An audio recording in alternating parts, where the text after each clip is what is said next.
Hai hampa kat mana tu, semoga hampa semuanya sihat-sihat berjaya walaupun di mana hampa berada. Hari ini Mak Ali berada di Pasar Pagi Batu Empat pula sahabat-sahabat tu. Pasar Pagi Batu Empat. Siapa-siapa yang nak mendapatkan kerongsang boleh datang ke Pasar Pagi Batu Empat. Sedikit beg, sedikit view untuk hamba. Buah pula sahabat-sahabat, buah. Buah naga ni, buah naga.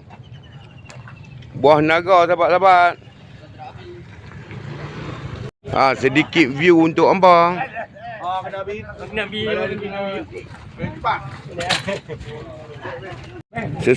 Sesiapa yang bermasalah dengan urat boleh dapatkan minyak raja kayu sahabat-sahabat.